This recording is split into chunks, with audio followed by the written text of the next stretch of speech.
Shriram Samarth. April 21. सत्समागम म्हणजे संत सांगतील त्याप्रमाणे वागणे.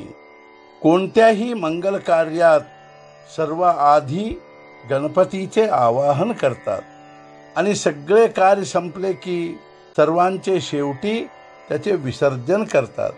त्याप्रमाणे अनुसंधानानेच पोथीला सुरुवात करावी आणि अनुसंधानानेच पोथीची समाप्ती करावी. लौकिक कार्यामध्ये गणपतीचे विसर्जन झाल्यावर आपण शिल्लक उरतो, पण अनुसंधानाचे विसर्जन करताना आपणही त्यात नाहीसे व्हावे. जसे ठेवायचे असेल तसे ठेवा, पण आपला विसर पडू देऊ नका एवढी भीक घालावी, अशी गुरुच्या चरणी प्रार्थना करावी. भगवंताला विसरून भजन करू नका. भगवंताची आठवण ठेवून भाजी जरी आणली तरी त्याचे श्रेय जास्त आहे. जगाच्या लाजेला भिवून भगवंताला अंतर देऊ नये. मी कोण याचा विचार करावा आणि तो करण्यासाठी मी नाही कोणाचा हे बघावे. मी आप्तेष्टांचा, बायको मुलांचा, आईबापांचा तर नाहीच, पण मी देहाचा आणि मनाचाही नाही. असे करता करता जो राहील तो मी. खरे समाधान एकपणात आहे, अद्वैतात आहे. म्हणून द्वैताचा जनक जो अभिमान तो कमी कसा होईल हे बघावे. याकरिता मी करता नसून देव करता आहे असे मानावे. सर्वाभूती भगवत भाव पहावा. सत्समागम करावा. सत्समागम म्हणजे सत्याचा समागम.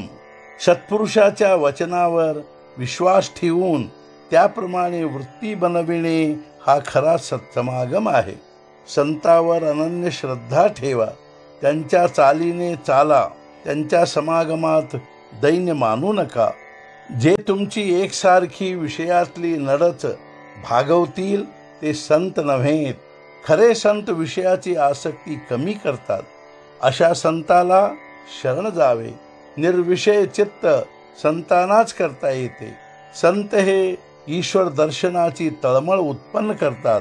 तळमळ उत्पन्न करून देणे हीच संतांची कामगिरी. संतांची भाषा तळमळीची असते, म्हणून ती तळमळ उत्पन्न करते. संत सांगतील त्याप्रमाणे वागावे. जग संताशिवाय असणे शक्य नाही.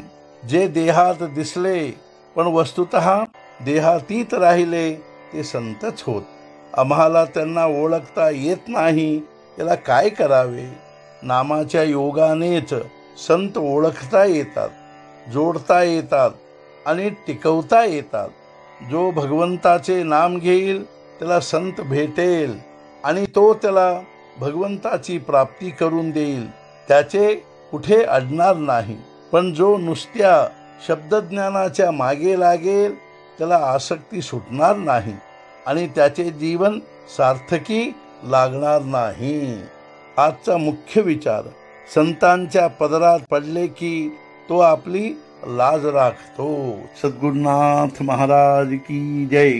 जय जय रघुवीर समर्थ.